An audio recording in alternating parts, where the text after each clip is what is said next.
Hello guys, आप सभी का हिंदी सूत्रा में स्वागत है।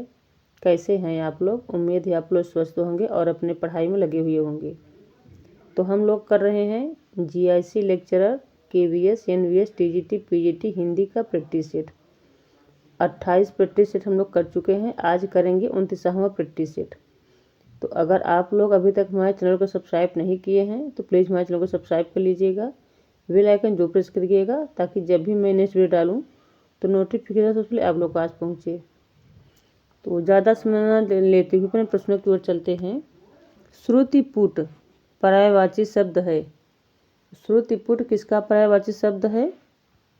ये कान का है। पहला ऑप्शन हमारा सही हो जाएगा। श्रुतिपुट किसका पर्यायवाची शब्द है? कान का। पहला ऑप्शन सही हो जाएगा। जीवन का सुख दूसरे को सुखी बनाने में है, लूटने में नहीं। कथन है जीवन का सुख दूसरे को सुखी बनाने में है, लूटने में नहीं। किसका कथन है ये? प्रेमचंद का। तीसरा ऑप्शन हमारा सही हो जाएगा। प्रेमचंद का कथन है। आर्यवर्त में सर्ग है। आर्यवर्त में कितने सर्ग हैं? 13 सर्ग हैं। पहला ऑप्शन सही हो जाएगा। 13 सर्ग हैं आर्यवर्त में।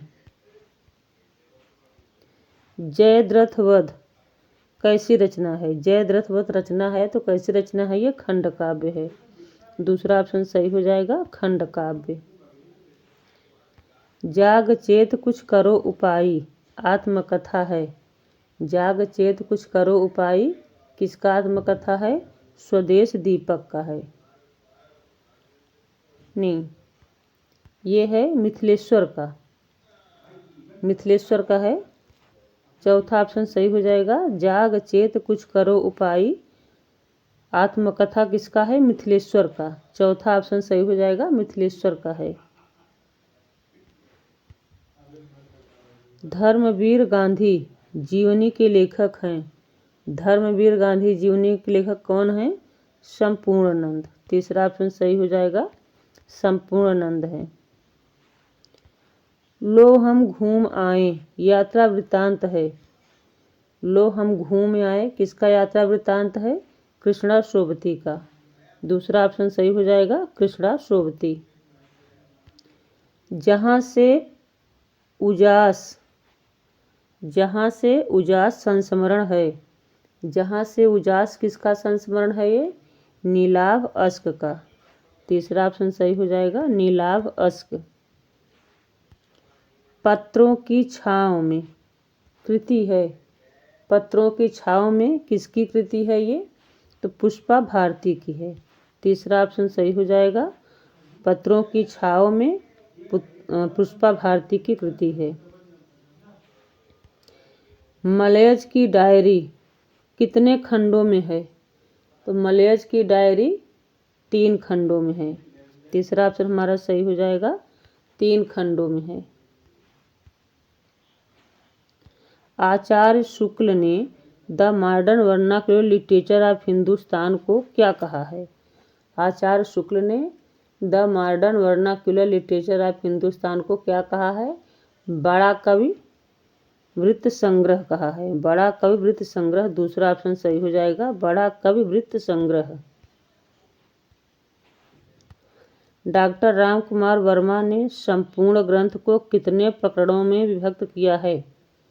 तो कितने में किया है? 7 में। चौथा ऑप्शन सही होगा। 7 प्रकरणों में विभक्त किया है। हिंदी साहित्य विमर्श के लेखक हैं। हिंदी साहित्य विमर्श के लेखक कौन है? पद्मलाल पुन्नालाल बख्शी हैं। तीसरा ऑप्शन सही हो जाएगा। पद्मलाल पुन्नालाल। परिवर्तन काल का समय क्या है? परिवर्तन काल का समय सीमा क्या माना गया है? तो 1890 से 1925 ये हो जाएगा। 1890 से संवत 1925 विक्रमी। चौथा ऑप्शन हमारा सही हो जाएगा। संवत 1890 से 1925 विक्रमी। सिद्धों में सबसे बड़ा विद्वान माने जाते हैं। सिद्धों में सबसे बड़ा विद्वान कौन माने जाते हैं? तो कंडहपा। तीसरा ऑप्शन सही हो जाएगा। सिद्धों में सबसे बड़ा विद्वान कंडहपा माने जाते हैं। केशव कहीं न जाय का कहिए, पंक्ति कहाँ से ली गई है? तो ये विनय पत्रिका से ली गई है। केशव कहीं न जाय का कहिए तुलसीदास की पंक्ति है और विनय पत्रिका से लिया गया है, तो पहला ऑप्शन इसमें सही हो जाएगी। अग्निलीग प्रबंध काव्य है। अग्निलीग किसका प्रबंध काव्य है ये? तो भारत भूषण अग्रवाल का। दूसरा ऑप्शन सही हो जाएगा, भारत भूषण अग्रवाल। आत्मोत्सर्ग काव्य के लेखक हैं। आत्मोत्सर्ग किसकी रचना है? सिया राम शरण गुप्त का। तीसरा ऑप्शन सही हो जाएगा, सिया राम शरण गुप्त। कई डेरों वाला शहर लंबी कविता है। कई डेरों वाला शहर कैसी कविता है ये? तो लंबी कविता है। किसका है ये? तो लीलाधर जगूड़ी का है। दूसरा ऑप्शन हमारा सही हो जाएगा, लीलाधर जगूड़ी। धूप कोठरी के आईने में खड़ी। धूप कोठरी के आईने में खड़ी काव्य कृति है, तो किसकी कृति है ये? शमशेर बहादुर सिंह का। दूसरा ऑप्शन सही हो जाएगा, शमशेर बहादुर सिंह। पंत ने अपनी किस रचना को दुधमुहा प्रयास कहा है? सुमित्रानंदन पंत ने अपनी किस रचना को दुधमुहा प्रयास कहा है? तो वीणा संग्रह को कहा है। वीणा संग्रह को दुधमुहा प्रयास कहा है। दूसरा ऑप्शन सही हो जाएगा। रामचरितमानस को तुलसीदास जी ने सर्वप्रथम किसे सुनाया? तो किसे सुनाया था?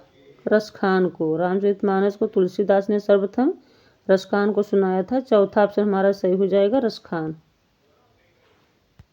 श्याम सुंदर में समास है, तो श्याम सुंदर में कौन सा समास होगा? कर्मधारय समास। दूसरा ऑप्शन सही हो जाएगा, कर्मधारय समास। किसकी रचनाओं में सरस्वती का मणिदर्पण कहा है? किसकी रचनाओं को सरस्वती का मणिदर्पण कहा जाता है? तो किसकी रचनाओं को कहा जाता है? भट्टनायक को, दंडी को, दंडी के रचनायक को। दंडी के रचनायक को सरस्वती का मणिदर्पण कहा जाता है। तीसरा ऑप्शन हमारा सही हो जाएगा, दांडी। रस निष्पत्ति में सर्वप्रथम ब्रह्म सहोदर की व्याख्या किसने दी? रस निष्पत्ति में सर्वप्रथम ब्रह्म सहोदर की व्याख्या किसने किया? तो भट्टनायक ने किया। दूसरा ऑप्शन सही हो जाएगा, भट्टनायक। बाधाओं के बावजूद नई औरत रचना है। बाधाओं के बावजूद नई औरत किसकी रचना है? उषा महाजन की। तीसरा ऑप्शन सही हो जाएगा, उषा महाजन। दलित मंजरी रचना है। दलित मंजरी किसकी रचना है? तो कर्मशील भारती की। कर्मशील भारती की। चौथा ऑप्शन सही हो जाएगा, कर्मशील भारती। 1.5 इंच मुस्कान किसकी रचना है? तो 1.5 इंच मुस्कान मोहनदास नैमिष राय की है। दूसरा ऑप्शन सही हो जाएगा, मोहनदास नैमिष राय। नाभादास के गुरु कौन थे? नाभादास के गुरु अग्रदास थे। चौथा ऑप्शन सही हो जाएगा, अग्रदास। रस विवेचन को हिंदी में सबसे पहले मनोवैज्ञानिक आधार प्रदान करने वाले आचार्य हैं। रस विवेचन को सबसे पहले मनोवैज्ञानिक आधार प्रदान करने वाले आचार्य कौन से हैं? तो आचार्य शुक्ल हैं। दूसरा ऑप्शन सही हो जाएगा, आचार्य शुक्ल। रेखाएं और रंग रेखा चित्र के लेखक हैं। रेखाएं और रंग किसकी रेखा चित्र है? विनय मोहन शर्मा का। पहला ऑप्शन सही हो जाएगा, विनय मोहन शर्मा। और विधा क्या है? रेखा चित्र है, विनय मोहन शर्मा का। यादें यूरोप की यात्रा वृत्तांत के लेखक हैं। यादें यूरोप की किसका यात्रा वृत्तांत है? धर्मवीर भारती का है। तीसरा ऑप्शन सही हो जाएगा, धर्मवीर भारती। योगचर्या रचना के लेखक हैं। योगचर्या किसकी रचना है? डोम्भिपा की है। दूसरा ऑप्शन सही हो जाएगा, डोम्भिपा। रेणुका काव्य कृति का प्रकाशन वर्ष क्या है? तो रेणुका कब प्रकाशित हुई थी? 1935 ईस्वी में। पहला ऑप्शन सही हो जाएगा, 1935 ईस्वी में प्रकाशित हुई थी। तुमुल खंड काव्य के लेखक हैं। तुमुल कैसी रचना है? तो खंड काव्य है। किसने लिखा है? श्याम नारायण पांडे ने। दूसरा ऑप्शन सही हो जाएगा, तुमुल खंड काव्य के लेखक श्याम नारायण पांडे हैं। मैं घूमर नाचूं 2010 उपन्यास के लेखक है। मैं घूमर नाचूं कब प्रकाशित हुआ था? 2010 में। विधा क्या है? उपन्यास है। और इसके लेखक कौन हैं? कमल कुमार हैं। पहला ऑप्शन सही हो जाएगा। मैं घूमर नाचूं कब प्रकाशित हुआ? 2010 में। विधा उपन्यास है, लेखक कमल कुमार हैं। पहला ऑप्शन सही हो जाएगा, कमल कुमार। ऑब्जेक्शन मिलाड उपन्यास किसका है? ऑब्जेक्शन मिलाड विधा क्या है? उपन्यास है। और इसके लेखक कौन है? निर्मला भुनाडिया। तीसरा ऑप्शन सही हो जाएगा, निर्मला भुनाडिया है। हिंदी में एनजीओ संस्कृत पर लिखा गया पहला उपन्यास। हिंदी में एनजीओ संस्कृत पर लिखा गया पहला उपन्यास किसे माना जाता है? तो नरक मसीहा को। नरक मसीहा, चौथा ऑप्शन सही हो जाएगा, नरक मसीहा हिंदी में एनजीओ संस्कृत पर लिखा गया पहला उपन्यास माना जाता है। अक्षर अनन्य का जन्म कहाँ हुआ था?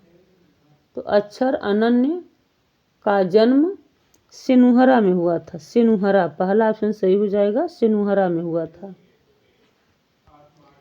किस रचना में गोरा एवं बादल नामक दो वीर सरदारों का वर्णन मिलता है? तो किस रचना मिलता है? पद्मावत में। पद्मावत में मिलता है। तीसरा ऑप्शन सही हो जाएगा। किस प्रेमाख्यानक काव्य में बहुपत्नीवाद का सर्वथा अभाव है? किस प्रेमाख्यानक काव्य में बहुपत्नीवाद का सर्वथा अभाव है? तो मधुमालती में है। चौथा ऑप्शन सही हो जाएगा, मधुमालती में बहुपत्नीवाद का सर्वथा अभाव रहा है। भयउ बिरह जल कोयलकारी, डार डार जो कूक पुकारी पंक्ति है। किसकी पंक्ति है? कहाँ से ली गई है? तो किसकी पंक्ति है? पद्मावत की। चौथा ऑप्शन सही हो जाएगी, पद्मावत की है। किस प्रेमाख्यानक काव्य में कवि ने समुद्र और तूफान का वर्णन किया है? समुद्र और तूफान। किस प्रेमाख्यानक काव्य में कवि ने समुद्र और तूफान का वर्णन किया है? तो समुद्र और तूफान का वर्णन किसमें किया गया है? चित्रावली में। दूसरा ऑप्शन सही हो जाएगा, चित्रावली में। नाथ संप्रदाय का सर्वाधिक प्रभाव पड़ा।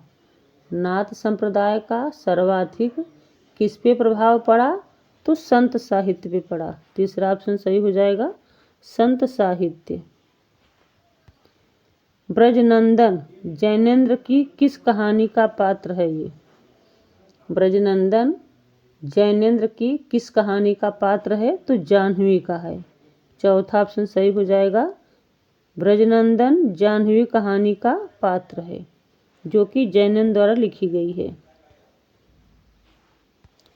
एथेंस का सत्यार्थी कहानी है। एथेंस का सत्यार्थी किसकी कहानी है? तो सुदर्शन का है। दूसरा ऑप्शन सही हो जाएगा, नहीं, एथेंस का सत्यार्थी सुदर्शन का नहीं है ये, हाँ सुदर्शन का ही। एथेंस का सत्यार्थी सुदर्शन की है।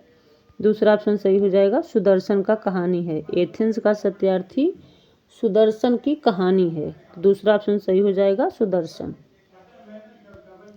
किस कहानीकार की कहानियाँ मनोवैज्ञानिक दृष्टि से केस हिस्ट्री सी प्रतीत होती हैं? किस कहानीकार की कहानियाँ मनोवैज्ञानिक दृष्टि से केस हिस्ट्री सी प्रतीत होती हैं। तो किसकी प्रतीत होती हैं ये? इलाचंद्र जोशी की। चौथा ऑप्शन सही हो जाएगा। इलाचंद्र जोशी की कहानियाँ मनोवैज्ञानिक दृष्टि से केस हिस्ट्री से प्रतीत होती हैं। तो इसमें चौथा ऑप्शन सही हो जाएगा। विवाह मुक्ति एवं पुनर्विवाह की समस्या को प्रसाद जी ने किस नाटक में प्रस्तुत किया है? विवाह मुक्ति एवं पुनर्विवाह की समस्या, विवाह मुक्ति एवं पुनर्विवाह की समस्या प्रसाद जी के शंकर प्रसाद के किस नाटक में प्रस्तुत किया गया है? तो ध्रुव स्वामिनी में। तीसरा ऑप्शन सही हो जाएगा, ध्रुव स्वामिनी नाटक में। आधे अधूरे नाटक का प्रकाशन वर्ष कब हुआ? आधे अधूरे नाटक का प्रकाशन 1969 ईस्वी में हुआ। दूसरा ऑप्शन सही हो जाएगा, 1969 ईस्वी। लास्ट प्रश्न देखते हैं। युद्ध में मर्यादाएं टूट जाती हैं, विवेक पराजित होता है, अंधेपन की विजय होती है। कथन है युद्ध में मर्यादाएं टूट जाती हैं, विवेक पराजित होता है, अंधेपन का विजय होता है। किसका कथन है ये? किसने कहा है ये? तो अंधा युग है। किस कथन का है ये? अंधा युग रचना से लिया गया है। अंधा युग जो धर्मवीर भारती की रचना है। तो चौथा ऑप्शन हमारा सही हो जाएगा, अंधा युग से लिया गया है ये। चौथा ऑप्शन सही हो जाएगा। अंधा युग किसने लिखा है? धर्मवीर भारती। अगर पूछता है किस कवि की रचना पंक्तियां हैं ये, तो धर्मवीर भारती की पंक्ति है। अब इसमें पूछा है मतलब कथन कहाँ से लिया गया है? तो कथन ये अंधा युग से लिया गया है। चौथा ऑप्शन सही हो जाएगा। तो अगर आप लोग अभी तक हमारे चैनल को सब्सक्राइब नहीं किया तो हमारे चैनल को सब्सक्राइब कर लीजिएगा, बेल आइकन जो प्रेस करिएगा, ताकि जब भी मैं नेक्स्ट वीडियो डालूं तो नोटिफिकेशन सबसे पहले आप लोग पास पहुंचे। वीडियो को ज़्यादा से ज़्यादा लाइक करिएगा, शेयर करिएगा और कमेंट में जो बताइएगा आप लोग मेरे प्रश्न कैसे लगते हैं। वो मिलते हैं नेक्स्ट वीडियो में। Thanks for watching.